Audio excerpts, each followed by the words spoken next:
Hello guys, welcome back to my channel ప్రశు sports. Guys, ఒక big breaking news అని చెప్పొచ్చు. After 4 years తర్వాత Iran player అయిన John కున్లే అయితే ఈసారి యాక్షన్లో కనబడనున్నాడు. వరుసగా 6 seasons బెంగాల్ వారియర్స్లో ఆడిన జాన్ కున్లే 7th seasonలో పాట్నా పైరేట్స్లో చేరాడు. ఆఫ్టర్ 4 years తర్వాత మళ్ళీ జాన్ కున్లే అయితే పీకేలో ఆడనున్నాడు. తను ఆడే ఆటకి ఒక్కో టీంకి భయం మొదలయ్యేది తను రైడింగ్కి వస్తున్నాడంటే. అలాంటి పర్ఫార్మెన్స్ ఇచ్చాడు మరి ఆ 6 seasonsలో. చూద్దాం ఈసారి యాక్షన్లో మళ్ళీ బెంగాల్ వారియర్స్ తనని తీసుకుంటుందో లేదో. అలాగే సీజన్ 11 యాక్షన్ అయితే మరో 1 dayలో స్టార్ట్ కాబోతుంది. కాబట్టి పీకేఎల్ ఫ్యాన్స్ అందరూ యాక్షన్ కోసం అయితే చాలా ఉత్కంఠంగా వెయిట్ చేస్తున్నారు. యాక్షన్ అయితే August 15th ఆ ఒక్కరోజే లైవ్ టెలికాస్ట్ అవుతుంది. Category A and category B ప్లేయర్స్కి మాత్రమే. Next day August 16th auction live అయితే టెలికాస్ట్ కాదు.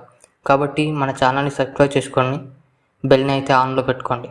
August 16th జరిగే యాక్షన్లో ఏ టీమ్స్ ఏ ప్లేయర్స్ని కొంటుందనేది వీడియోస్ అయితే అప్లోడ్ చేసే ప్రయత్నం చేస్తాను.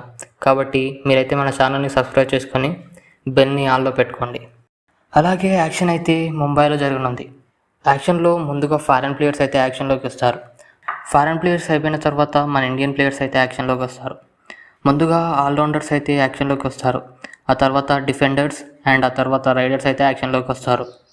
ముందుగా అయితే కేటగిరీ ఏ నుంచి ప్లేయర్స్ యాక్షన్లోకి వస్తారు. అలా కేటగిరీ ఏ నుంచి కేటగిరీ డి వరకు అయితే యాక్షన్ జరగనుంది.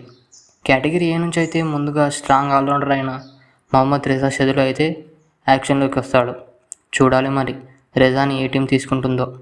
గాయస్, మీరేమనుకుంటున్నారు? రిజాని ఏ టీం తీసుకుంటుందో అనుకుంటున్నారో కింద కామెంట్ అయితే చేయండి గాయస్. ఇది గాయస్, వీడియో అయితే ఇంతే.